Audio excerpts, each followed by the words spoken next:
الشيطان الرجيم بسم الله الرحمن الرحيم الحمد لله رب العالمين والصلاة والسلام على سيد الأنبياء والمرسلين وعلى آله الطيبين الطاهرين واللعنة الدائمة على أعدائهم أجمعين رب زدني علما رب اشرح لي صدري ويسر لي أمري واحلل عقدة من لساني يفقهوا قولي حسبنا الله ونعم الوكيل نعم المولى ونعم النصير أما بعد فقد قال الإمام حسين عليه السلام إني لم أخرج عشرا ولا بطرا ولا مفسدا ولا ظالما إنما خرجت لطلب الإصلاح في أمة جدي أريد أن آمر بالمعروف وأنهى عن المنكر وأسير بسيرة جدي وأبي علي بن أبي طالب صلوات محمد وآل محمد اللهم صل على محمد وآل محمد۔ امام حسین علیہ السلام کا مشہور و معروف فرمان مبارک جس میں آپ ارشاد فرما رہے ہیں کہ میں نہ بڑائی کے لیے نکلا ہوں، نہ تکبر کے لیے، نہ فساد کے لیے اور نہ ظلم کے لیے، بلکہ میرا قیام فقط اور فقط اپنے نانا کی امت کی اصلاح ہے۔ میں نیکی کی طرف بلانا چاہتا ہوں اور برائی سے روکنا چاہتا ہوں۔ میں اس کے لیے اپنے نانا مصطفیٰ اور بابا مرتضیٰ کی سیرت پہ عمل کروں گا۔ امام حسین علیہ السلام نے اپنی تحریک، اپنے قیام کا مقصد پوری دنیا کو بتا دیا، کیونکہ امام کے علم میں تھا کہ امام مخالف طاقتیں، شیطانی طاقتیں، برسر اقتدار افکار، استعماری طاقتیں یہ کوشش کریں گی کہ امام حسین علیہ السلام کے مقاصد کو السلام ورحمۃ اللہ کے مقاصد کو ان کے اوپر غبار ڈالا جائے، امام علیہ السلام کے مقاصد کو دنیا کے سامنے صورت میں پیش کیا جائے کہ نعوذ باللہ کوئی دنیاوی حکومت مقصد تھا۔ لہذا امام نے اپنے مقصد کو بالکل واضح فرما دیا اور حق پرستوں، حق شناسوں، حق کی معرفت حاصل کرنے والوں کو میسج دیا کہ میرا قیام جو ہے اس میں کوئی بڑائی مقصد نہیں ہے، کیونکہ بلندیاں اور بزرگیاں خود امام علیہ السلام کا طواف کر رہی ہیں۔ امام کو کسی بزرگی بلندی کے حصول کے لیے قیام کی ضرورت نہیں ہے۔ حسین وہ ہیں جن کے نانا سید الانبیاء ہیں، حسین وہ ہیں جن کے بابا سید الاوصیاء ہیں، حسین اس شخصیت کو کہتے ہیں جن کی والدہ گرامی سیدۃ النساء العالمین ہیں، حسین اسے کہتے ہیں جو خود سیدہ شباب اہل الجنہ کے مصداق ہیں۔ لہذا کسی بڑائی اور کسی تکبر، کسی فخر و مباحات کے لیے امام کا قیام ہی نہیں، خود امام کی ذات میں جو ابناء کے مصداق ہیں، وہ امام کہ جن کو رسول اسلام نے یہ سرٹیفکیٹ دیا الحسن والحسین امامان قاما او قعدا، کہ یہ میرے دونوں بیٹے امام ہیں، چاہے حالت جنگ میں ہوں یا حالت جنگ میں نہ ہوں۔ تو دونوں صورتوں میں جب امام علیہ السلام ہر حالت میں امام ہیں تو اس ہستی کو اپنی بزرگی، اپنا مقام لوگوں کو بتانے کے لیے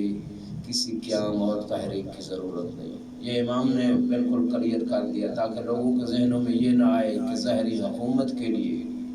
شاید امام نے قیام کیا ہے یا مال و دولت کے لیے۔ وہ مال جنت جو ان کے قدموں سے لپٹ کے شرف حاصل کرتی ہے، وہ اللہ نے ان ہستیوں کو اس جنت کا سردار بنا دیا، تو اس ظاہری دنیا سے انہیں کیا لینا دینا۔ لیکن جیسے کہ امام حسین کے بابا فرماتے ہیں کہ اگر ظالم کو اس کے ظلم سے روکنا مقصود نہ ہوتا اور مظلوم کا حق دلانا مقصود نہ ہوتا تو یہ تمہاری حکومت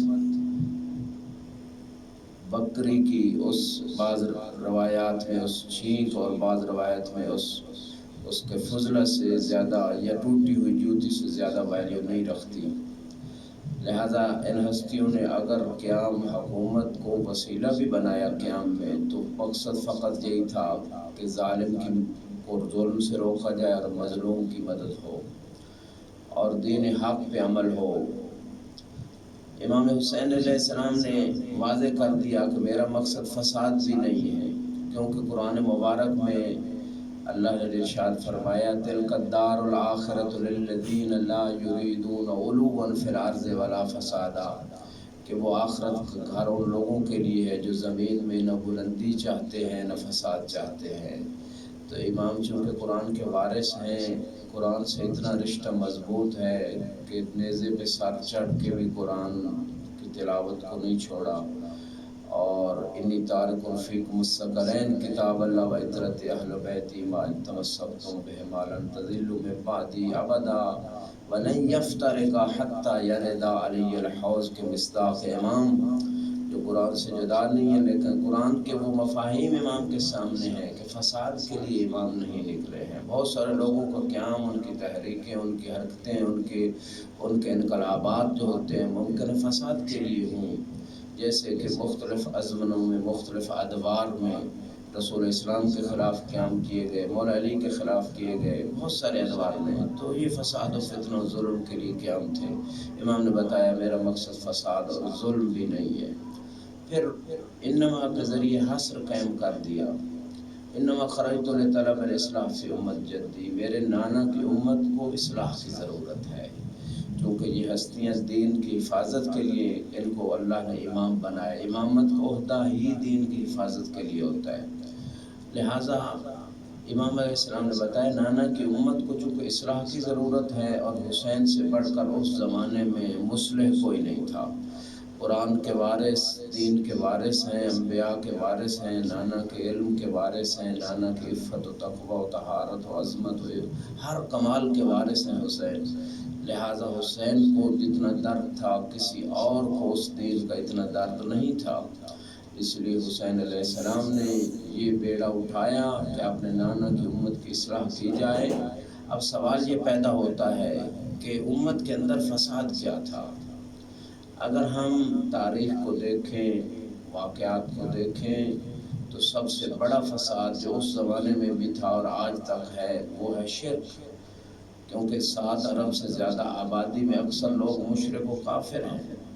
مسلمانوں کی تعداد 1.25 ارب سے زیادہ نہیں ہے۔ اس زمانے میں بھی یہودی، نصرانی، مختلف جو فرقے اور گروہ موجود تھے، تو شرک کا جنبہ فساد کا سب سے بڑا جنبہ تھا۔ قرآن نے واضح کہا ان الشرک لظلم عظیم، کہ شرک بہت بڑا ظلم ہے۔ ان اللہ لا یغفر یشرک بہ ویغفر ما دون ذلک لمن یشاء، خدا شرک کو معاف نہیں کرے گا مگر اس کے علاوہ جس کے لیے چاہے گا معاف کر دے گا۔ لہٰذا اس مقام پہ اتنا کہنا چاہتا ہوں کہ امام نے جو فساد دیکھا معاشرے میں، اور وہ شرک فقط ذات میں نہیں تھا، فقط خدا کی صفات میں نہیں تھا، شرک فی الطاعات بھی تھا۔ افرأیت من اتخذ الہہ ہواہ، قرآن کہتا ہے کیا تو نے ایسے شخص کو دیکھا ہے جس نے اپنی خواہشات نفسانی کو اپنا معبود بنا رکھا ہے؟ تو رسول اسلام کے بعد جو 11 ہجری سے 61 ہجری 50 سال کا یہ جو پیریڈ ہے، اس میں ہوا پرستی، نفس پرستی، خواہشات پرستی، دنیا پرستی، کرسی پرستی، حکومت پرستی اس شدت پہ آ گئی تھی کہ یزید منبر رسول پہ بیٹھ کے کہہ رہا تھا لا وحی جا ولا خبر نزل، کہ نہ کوئی وحی آئی ہے نہ کوئی خبر آئی ہے۔ لہٰذا اتنا زیادہ جو انقلاب آیا تھا فکری، عقائدی، کہ وحی کا انکار، قرآن کا انکار، رسالت کا انکار، خدا کی وحدانیت کا انکار، تو یہ جو طاعت معصومین میں انکار کر کے جو شرک کیا گیا، کیونکہ طاعت میں کسی کو شریک قرار دینا، اللہ رسول اور اہل بیت کی اطاعت کو چھوڑ کے کسی اور سلسلے جو ان کے مقابلے میں سلسلہ ہے اس سلسلے کی اطاعت میں جانا، یہ بھی ایک شرک کی قسم ہے جسے شرک فی اطاعت کہتے ہیں۔ لہذا اس وقت ظاہری طور پہ مسلمان جو تھے وہ کلمہ تو پڑھ رہے تھے، اذانیں بھی دے رہے تھے، لیکن معصوم کی اطاعت میں نہیں تھے۔ اطیعوا اللہ و اطیعوا الرسول و اولی الامر منکم، اللہ نے واضح کہا کہ اللہ کی اطاعت کرو، رسول کی، اور صاحبان امر جن کو اللہ نے حکومت عطا کی، جن کی حکومت و ولایت و امامت کا اعلان غدیر پہ ہوا، جو سنی شیعہ کتب سے تواتر سے علامہ امینی نے بھی ان کو ثابت کیا اور علماء اہل سنت کے کتب میں بھی ثابت ہے۔ لہذا شرک فی اطاعت کا مسئلہ تھا، بلکہ امام باقر علیہ السلام فرماتے ہیں کہ ہماری امامت و ولایت کا انکار کرنا شرک ہے، تو یہی شرک فی اطاعت کے زمرے میں آتا ہے۔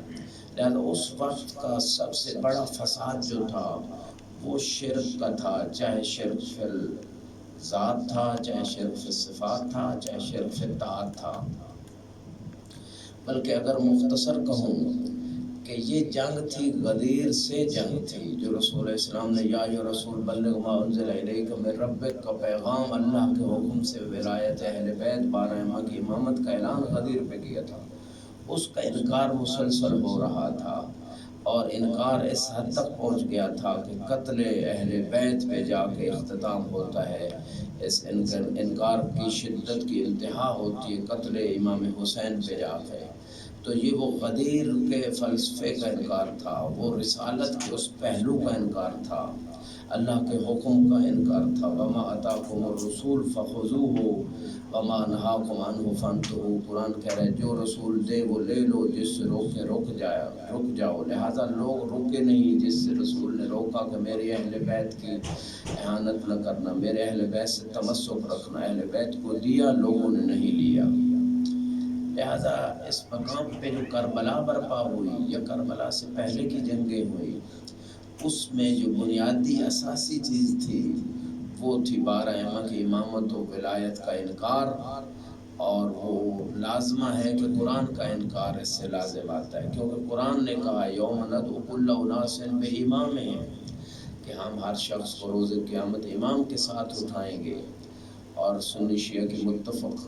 حدیث ہے، معتبر مصادر کے اندر موجود ہے، من مات ولم یعرف امام زمانہ مات میتۃ الجاہلیہ، جو اس دنیا سے چلا گیا اور اپنے وقت کے امام کو نہ پہچانا وہ جاہلیت کی موت مرا۔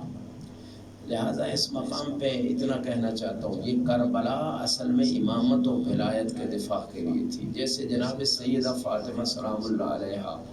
نے اپنا جو خطبہ ارشاد فرمایا، جو فدق لینے کے لیے آپ گئیں اور وہاں جو خطبہ دیا، اس میں آپ ارشاد فرماتی ہیں فی الامامت نظام لکم، کہ تمہارے لیے امامت میں ایک سسٹم دیا ہے، خدا نے ایک نظام دیا ہے، نظام اقتصادی بھی تھا، اس میں نظام حکومت بھی تھا، نظام حقوق عباد بھی تھا، نظام حقوق اللہ بھی تھا۔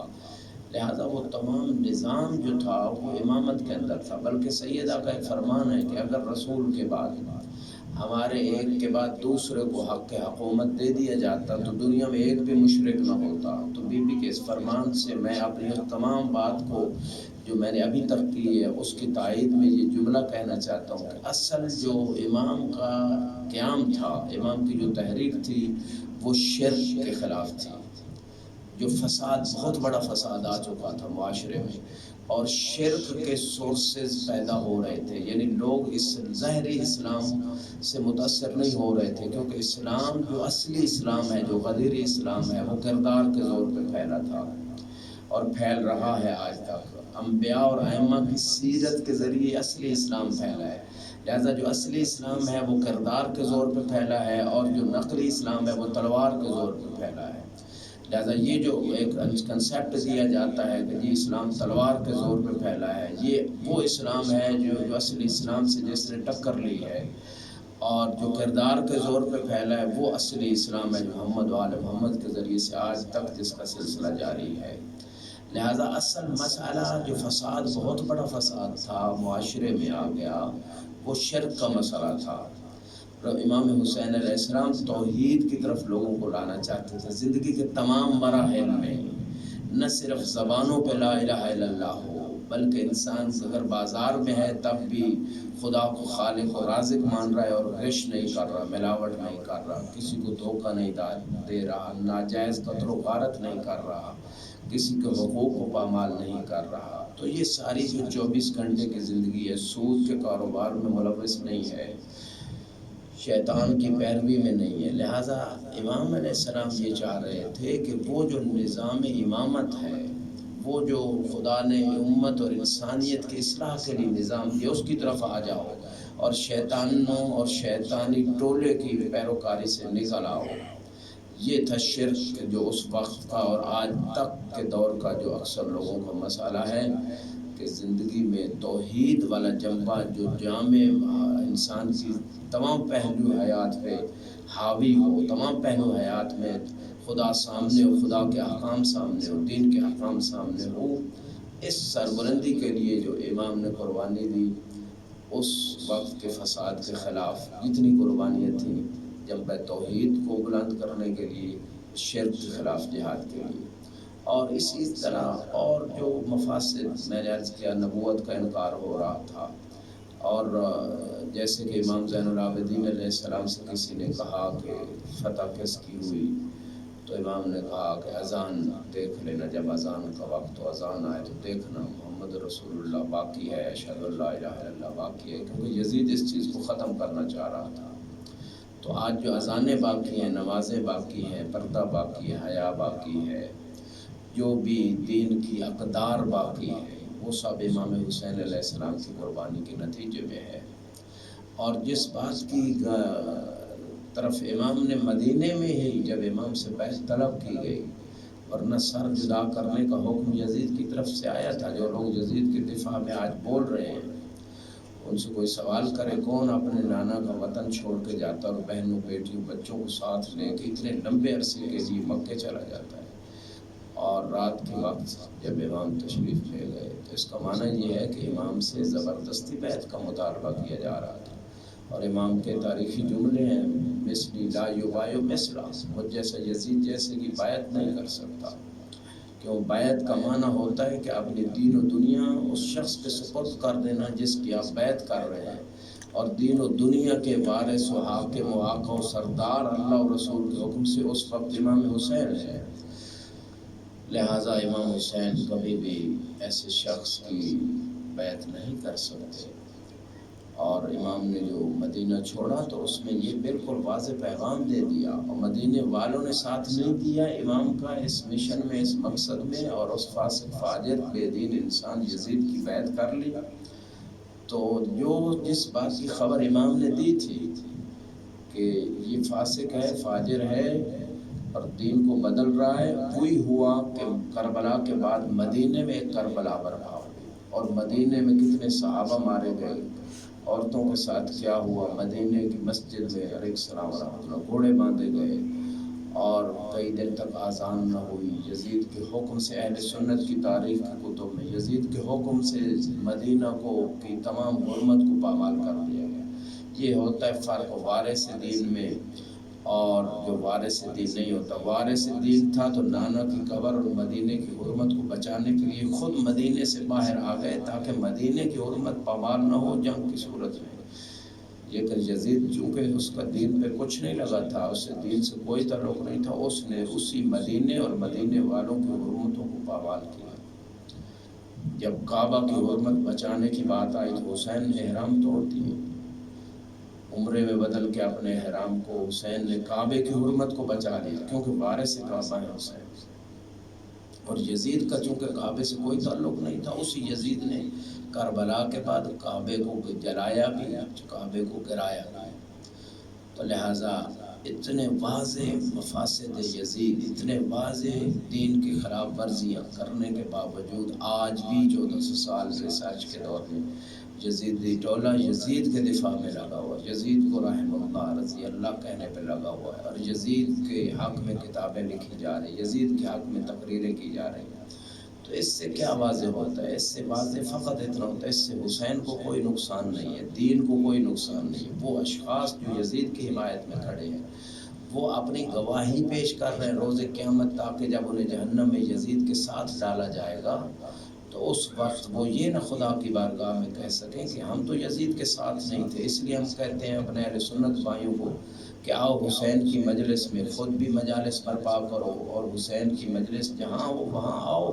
تاکہ تمہارا شمار، تمہاری گواہی فرشتے وہ زمین وہ مجلس دے کہ ہم حسین کے ساتھی تھے، ہم یزید کے ساتھی نہیں تھے۔ اور رسول اسلام کی مشہور و معروف حدیث مبارک احب اللہ من احب حسین، کہ وہ شخص خدا کا محبوب بن جاتا ہے جو حسین سے محبت کرتا ہے۔ لہٰذا حسین علیہ السلام سے محبت کے بغیر انسان خدا کا محبوب نہیں بنتا، نہ رسول کا محبوب بنتا ہے۔ جو شخص رسول کا محبوب بننا چاہتا ہے، اللہ کا محبوب بننا چاہتا ہے،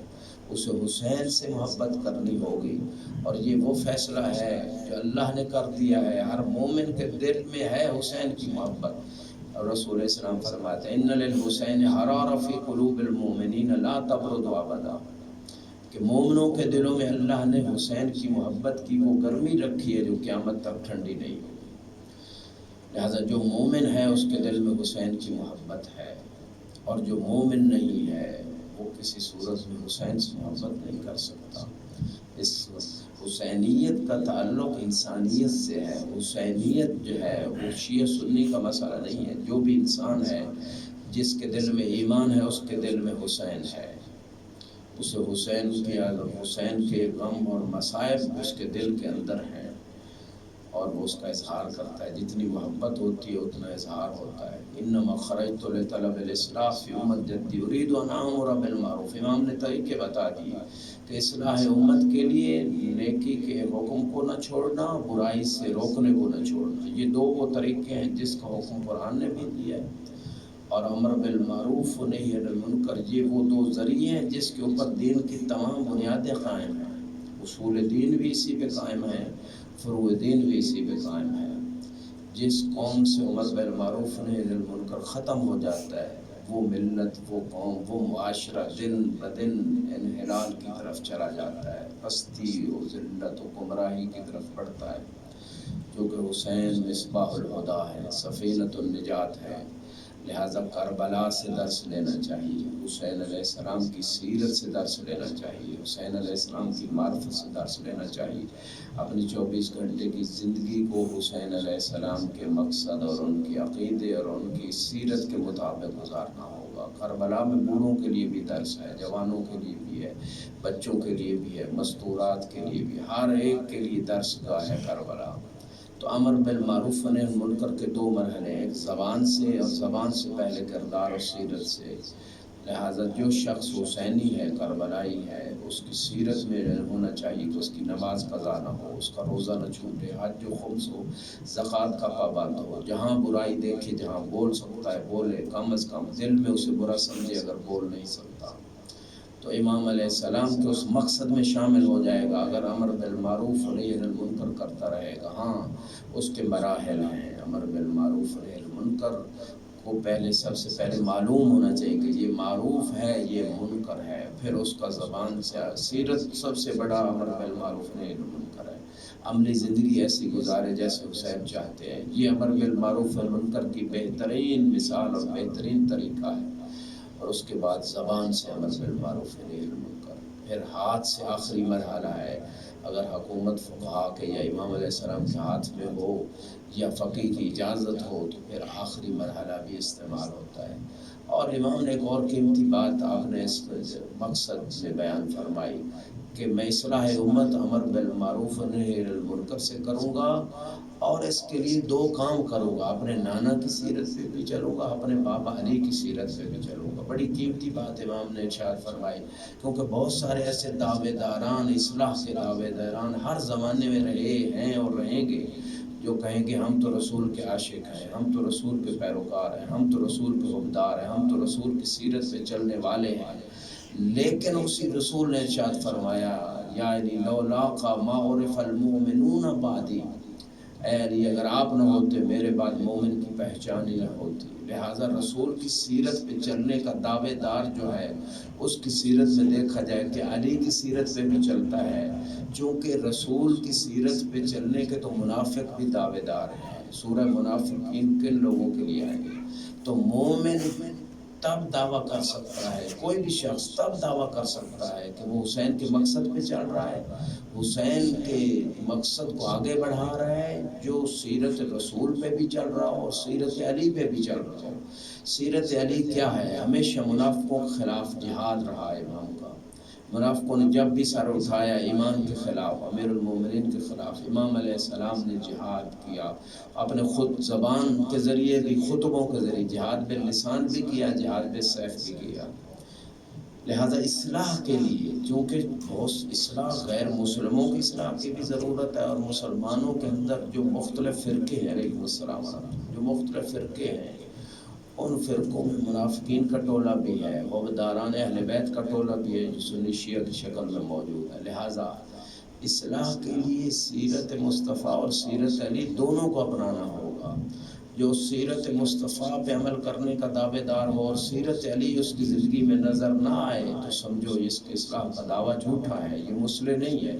یہ اصلاح کے نام پہ مفسد ہے۔ لہٰذا امام حسین علیہ السلام نے یہ دو سیرتیں سامنے رکھی، اپنے لیے بھی اور ہر مسلح کے لیے، کہ سیرت رسول بھی دیکھو کہ کافروں کو سب سے پہلے اپنے اخلاق و کردار سے دین کی دعوت دی، اور جب انہوں نے حملہ کیا، کافروں نے، کبھی رسول نے ابتدا نہیں کی ہے جنگ کی، جب بھی جنگ کی ابتدا ہوئی کافروں مشرکوں کی طرف سے ہوئی، یہ سیرت رسول ہے، لیکن دفاعی جنگ لڑی ہے رسول نے۔ اسی طرح سیرت علی میں بھی یہی نظر آتا ہے، اپنے خطبوں سے، اپنے کردار سے، اپنی سیرت سے لوگوں کو دین مبین کی دعوت دی ہے۔ اور جب منافقین نے علی کے خلاف تلوار اٹھائی، علی کے خلاف جمع ہوئے، تو علی نے دفاعی جہاد کیا ہے، یہ سیرت علی ہے۔ لہذا اصلاح کے لیے سیرت مصطفیٰ اور سیرت مرتضیٰ سامنے رہنی چاہیے، زندگی کے ہر مرحلے میں سامنے رہنی چاہیے، ہر دور میں سامنے رہنی چاہیے، ہر مسئلے میں سامنے رہنی چاہیے، جو بھی مسئلہ ہو، اتحاد کا مسئلہ ہو، عقیدے کا مسئلہ ہو، عمل کا مسئلہ ہو، تعامل معاشرتی برائیوں کے مسائل کا حل ہو، تو سیرت مصطفیٰ اور سیرت مرتضیٰ سامنے ہونی چاہیے۔ اسی میں امت کی اصلاح ہے، اور اس دور میں سمجھتا ہوں امام حسین علیہ السلام کے اس مقصد کو سمجھنے اور اس کو عملی طور پہ اپنانے کی شدید ضرورت ہے۔ سنی شیعہ کے تمام مسلمانوں کے جتنے فرقے ہیں جو خارجی و ناسبی نہیں ہیں، چونکہ خارجی و ناسبی تو امام حسین کے مقابلے میں کھڑے ہیں ہر دور میں، اور رسول کے سامنے کھڑے ہیں، علی کے سامنے کھڑے ہیں، جو سنی شیعہ محب اہل بیت ہیں، انہیں چاہیے امام حسین کے مقصد کو سمجھ کے اپنی زندگی میں اپلائی کریں، اور اس سیرت کو اپنائیں جو سیرت مصطفیٰ ہے اور سیرت مرتضیٰ ہے اپنی 24 گھنٹے کی زندگی میں۔ اسی دین کو بچانے کے لیے اور اسی سیرت پہ عمل کرتے ہوئے حسین کے پاس جو کچھ تھا وہ حسین نے اللہ کو دے دیا۔ جیسے حسین کے بابا نے شب ہجرت اپنی جان بیچ دی دین بچانے کے لیے، رسول و رسالت کو بچانے کے لیے، اسی طرح توحید و امامت و معاد و نبوت و دین کے تمام امور کو بچانے کے لیے، اصلی دین کو بچانے کے لیے حسین کے پاس جو جو نسخے تھے، اگر 6 مہینے کا علی اصغر کا نسخہ تھا وہ بھی دے دیا، علی اکبر جیسے جوان کا نسخہ تھا وہ بھی دے دیا، حتیٰ بہنوں کی چادریں تک دے دی، حسین نے سب کچھ دے دیا۔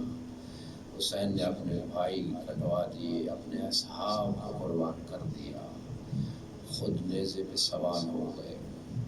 ان کان دین محمد لم یستقم فیا سیوف خذونی، اگر دین محمد کی بقا اور استقامت اسی میں ہے کہ میں شہید کر دیا جاؤں، قتل کر دیا جاؤں، تو حاضر رضن بقضائہ و تسلیم لامرہ فرماتے ہوئے نظر آتے ہیں، سب کچھ قربان کر کے۔ رضا عبودیت کے بلند ترین، تسلیم و رضا کا بلند ترین مرتبہ ہے، عبودیت پہ حسین کھڑے ہیں جو عملی طور پہ سارا کچھ قربان کر کے بتا رہے ہیں کہ واقعاً حسین رضا و تسلیم کے بلند ترین مرتبے پہ ہیں۔ یہ زبان سے کہنا آسان ہے، عملی میدان میں اس کو کر کے دکھانا بہت عظیم اور بہت مشکل کھٹن کام ہے جو حسین نے کر کے دکھایا۔ اسی لیے تو مصطفیٰ فرما کے گئے تھے حسین منی وانا من حسین، میری رسالت کی بقا حسین سے ہے، کیونکہ کربلا سے پہلے جو قربانیاں دی گئی وہ رسالت مولا علی، امام حسن، ان قربانیوں سے بچتی رہی، لیکن کربلا کے بعد یہ دین حسینی البقا ہو گیا قیامت تک کے لیے یہ دین زندہ ہوگا، اب کوئی یزید نہیں مٹا سکتا۔ لہذا چونکہ یہ وہ ایام ہے کہ بیویاں قیدی ہیں، بچے قیدی ہیں، امام زین العابدین کے گلے میں اور پاؤں میں بیڑیاں ہیں، کوفہ و شام کے دربار۔ مسلم جساس کہتا ہے کہ میں دارالعمارہ کی تعمیر میں تھا کہ کسی نے کہا نعوذ باللہ فلاں شخص،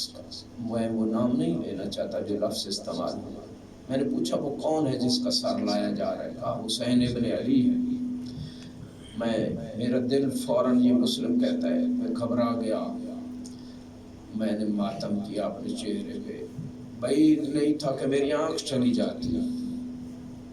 جب میں کوفے کے بازار میں پہنچا میں نے دیکھا کچھ سر ہیں جو نیزوں پہ سوار ہیں، اور امام زین العابدین ایسے اونٹ پہ سوار ہیں کہ رانوں سے خون بہہ رہا ہے، بیویوں کے سر ننگے ہیں، کچھ لوگ رو رہے ہیں، منہ پہ ماتم کر رہے ہیں۔ یہی لٹا ہوا قافلہ جب کوفے میں آیا، میں کہوں گا جناب سیدہ زینب سلام اللہ علیہ، بی بی یہی کوفہ ہے نا جس میں آپ شہزادی تھی، یہی کوفہ ہے جس میں آپ کے بابا کی حکومت تھی، آپ اسی کوفے میں درس قرآن دیتی تھی، یہی عورتیں ہیں نا جو آپ سے قرآن پڑھنے آتی تھی، آج چھتوں پہ کھڑے ہو کے آپ کا تماشا دیکھا جا رہا ہے، کہیں سے پتھروں سے استقبال۔ آگے لوٹا ہوا قافلہ دربار میں، بی بی ایک روایت کہتی ہے ایک کونے میں کنیزوں کے جرمٹ میں بیٹھی تھی کہ ابن زیاد ملعون نے کہا من هذه المتنکرہ، کون ہے جو بالوں کا پردہ بنا کے اپنے آپ کو چھپا کے بیٹھی؟ بی بی نے کوئی جواب نہ دیا۔ اس ملعون نے دوبارہ کہا من هذه المتنکرہ، کوئی جواب نہ دیا۔ تیسری مرتبہ جب اس ملعون نے کہا کوئی کنیز کہتی ہے هذه زینب بنت فاطمہ بنت رسول اللہ، شرم کر کمینے، یہ تو رسول کی بیٹی بیٹھی ہے۔ شاید یہ جملے اس کنیز نے اس لیے کہے کہ مسلمانوں جس کا کلمہ پڑھتے اسی کی بیٹی کو ننگے سر دربار۔ یہ ملعون آگے آ کے کہتا ہے کیف رأیت سن اللہ وکے، اللہ نے آپ لوگوں کے ساتھ کیا کیا؟ یہ بھی کہتی ہے ما رأیت الا جمیلا، اللہ کی طرف سے تو بہت خوبصورت ہوا، یہ وہ قوم ہے جن کے لیے قتل اللہ کی طرف سے ان کی تقدیر میں تھا۔ فبرزوا الی مضاجعہم، یہ میدان قتل میں، میدان شہادت گاہ میں آ گئے، اللہ کا حکم تھا اے ابن مرجانہ روز قیامت یہی تیرے سامنے کھڑے ہوں گے خدا کی عدالت میں، اس وقت دیکھنا لمن الفلج ابن مرجانہ، پھر فتح کس کی ہوگی روز قیامت۔ یہ ملعون بی بی کے قتل کے لیے آگے بڑھا، عمر ابن حریث نے اس کو روکا کہ مستور ہے، اس کے بھائی بیٹے مارے۔ اتنے میں علی ابن زین العابدین کے پاس ابن زیاد ملعون کہتا ہے، پوچھتا ہے نام کیا ہے؟ امام نے کہا علی ابن الحسین۔ یہ ملعون کہتا ہے ولم یقتل اللہ علی، کیا اللہ نے علی کو قتل نہیں کیا؟ امام کہتے ہیں قتلہ الناس، میرا بھائی تھا ایک علی اکبر، اس کو لوگوں نے قتل کیا۔ اللہ یتوفی الانفس حین موتها، خدا تو وفات دیتا ہے، خدا نے قتل نہیں کیا۔ یہ ملعون کہتا ہے لقل جرأ علی جوابی، کیا تو میرے جواب کے اوپر سے اسے جرأت ہے؟ قتل کا حکم دے دیتا ہے۔ سنو گے عزادارو، دفاع ماں اپنی ثانی زہرا تھی نا، اپنی ماں کی طرح امامت کا دفاع کرنے کے لیے سامنے آ جاتی ہے۔ ابن زیاد ابھی تک ہمارے خون سے تو سیراب نہیں ہوا، لپٹ جاتی ہے اپنے بھتیجے سے۔ ابن زیاد اگر تو زین العابدین کو قتل کرنا چاہتا ہے پہلے مجھے قتل کر۔ عزادارو ملعون چھڑی لے کے امام حسین کے ہونٹوں پہ گستاخی کر رہا، زید بن ارقم صحابی ہے، جلیل ہے، اٹھ کھڑا ہوتا ہے، کہتے میں نے انہیں ہونٹوں میں رسول کو بوسے دیتے ہوئے دیکھا۔ عرفہ قدیمہ کے ملعون اپنی چھڑی اٹھا لے ہوئے، رسول بار بار انہیں ہونٹوں میں بوسے دیتے تھے۔ الا لعنت اللہ علی قوم الظالمین وسیعلم الذین ظلموا ای منقلب ینقلبون۔ پروردگار بحق محمد و آل محمد اس قلیل سے عبادت کو اپنی بارگاہ میں قبول و مقبول فرما، ہمارے صغیرہ کبیرہ گناہوں سے درگزر فرما، علم و عمل کی دولت سے مالا مال فرما، ہمارے امام کو ظہور میں تعجیل فرما، ہمارے امام کو ہم سے راضی فرما، مراج و زام کا سایہ ہمارے سروں پر قائم دائم فرما، تمام شیعہ حیدر قرار کی محافظت فرما، پروردگار ہماری عزاداری کو قبول فرما، شیعہ سنی کے درمیان اسلام دشمن طاقتوں کا مزید اتفاق و اتحاد پیدا فرما، ملک پاکستان کی حفاظت فرما، پاکستان کے اندرونی بیرونی دشمنوں کو ہدایت نصیب فرما، اگر ہدایت کے اہل ان کو نست و نابود فرما، حاضرین کی حاجات کو پورا فرما، جو مومنین مریض ہیں ان کو شفاء کاملہ عاجل عطا فرما، وبائے کرونا سے ہم سب کو نجات عطا فرما، جو مقروض ہیں ان کے قرضوں کو غیب سے ادا فرما، تمام مومنین کی پریشانیوں کو دور فرما، تمام مومنین کے جتنے مرحومین ہیں ان کے درجات کو بلند فرما، شہدائے ملت جعفریہ کے درجات کو بلند فرما، ان کے خانوادوں کو صبر جمیل عطا فرما، ان کی پریشانیوں کو دور فرما، ملت جعفریہ کے کو دن دوری رات چگنی ترقی عطا فرما، خصوصاً قائد ملت جعفریہ علامہ سید ساجد علی نقوی کو طول عمر عطا فرما، ان کے جتنے معاونین ہیں ان کی توفیقات میں اضافہ فرما، دفتر قائد ملت نجف اشرف کے جتنے کارکنان اور مدیر محترم برادر کراتی صاحب اور جتنے مزید سارے لوگ جتنی کمیٹیوں میں کام کر رہے ہیں ان سب کی توفیقات میں اضافہ فرما،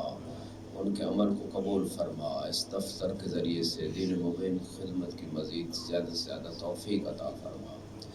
ایک مرتبہ سورہ فاتحہ لجمیع المؤمنین والمؤمنات خصوصاً شہدائے ملت کے لیے صلوات علی محمد و آل محمد۔ بسم اللہ الحمدللہ مالک یوم الدین، ایاک